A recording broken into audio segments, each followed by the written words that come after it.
In 1993, the video game development company id Software released Doom, one of the most influential and iconic games in history. Doom set its standard for first-person shooters in the 90s and received a sequel, Doom 2: Hell on Earth, in 1994. In the upcoming years, a few expansions and spin-off titles like Final Doom and Doom 64 were released, but the third main game of the franchise was nowhere to be seen. While the gap between the first two entries was only 10 months, the world had to wait for the third installment of the Doom series for 10 long years. And finally, after years of anticipation, in August 2004, id Software released the long-awaited Doom 3.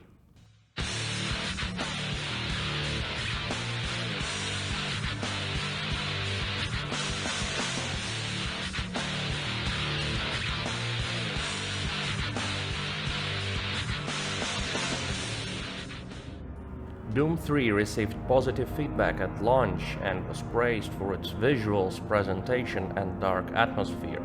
The only problem is that it was very different from the previous games of the series.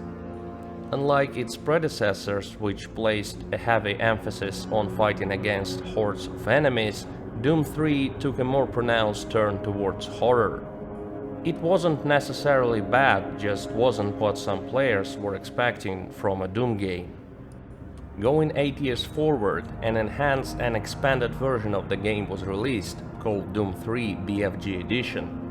Though the core gameplay and storyline remain the same, BFG Edition introduced notable differences and additions that distinguished it from the original Doom 3. So if you want to play the game today, you may have an obvious question: which version should I play? Generally, the remastered version of a game is either the definitive way to play it or a complete flop, but in case of Doom 3 and BFG Edition, it's slightly more complicated. So let's explore the major differences between the two versions. The most obvious distinction lies in the updated graphics of BFG Edition, featuring enhanced textures, additional special effects, and native widescreen and ultra-widescreen support.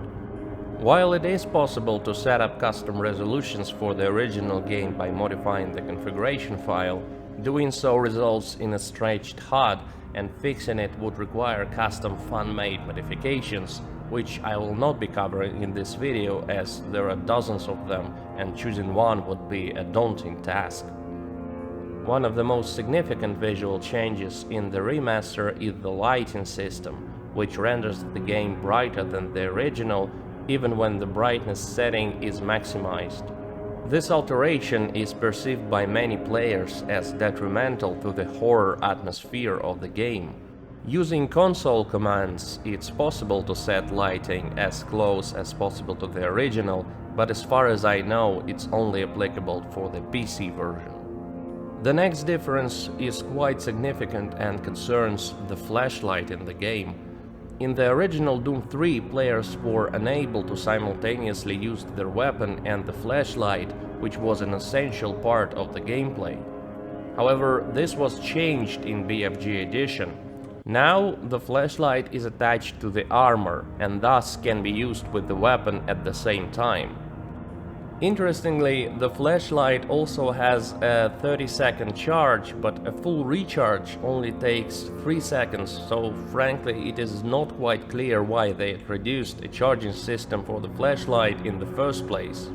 The inability to switch to the traditional flashlight mechanic was probably the most criticized point of the updated version. BFG Edition adds the checkpoint save system. While the original Doom 3 had automatic save at the beginning of each map, the remaster added even more throughout the levels. The problem lies in the fact that saves in BFG Edition aren't seamless and even quick saves are stopping the game for a couple seconds, unlike the original, where saving didn't interrupt the gameplay at all. Finally, one change that disappointed me the most in BFG Edition is the inability to skip cutscenes. In my opinion, the player should always have a choice whether to watch a cutscene or skip it, and it's even more frustrating considering that in the original version, any cutscene could be skipped by simply pressing the escape button. Aside from the issues, there are also some big advantages to playing BFG Edition over the original. The most important one is that the new version not only includes an expansion pack Resurrection of Evil that was originally released a year after Vanilla Doom 3, but also introduces a completely new campaign called Lost Mission. Another positive change is the support of additional platforms like Xbox 360 and PlayStation 3. The game was also eventually ported to Nintendo Switch, PlayStation 4 and Xbox One in 2019. So overall, deciding between the two versions of Doom 3 is not that straightforward. If you have already played the original version and are looking to replay the game, there may not be a compelling reason to choose BFG Edition unless you specifically want to experience the new Lost Mission campaign. However, if you have never played Doom 3 before, BFG Edition can be a suitable choice, as it offers the complete package with additional content and some improvements compared to the original release. Thank you for watching, and if you enjoyed this video, please don't forget to leave a like and subscribe to the channel.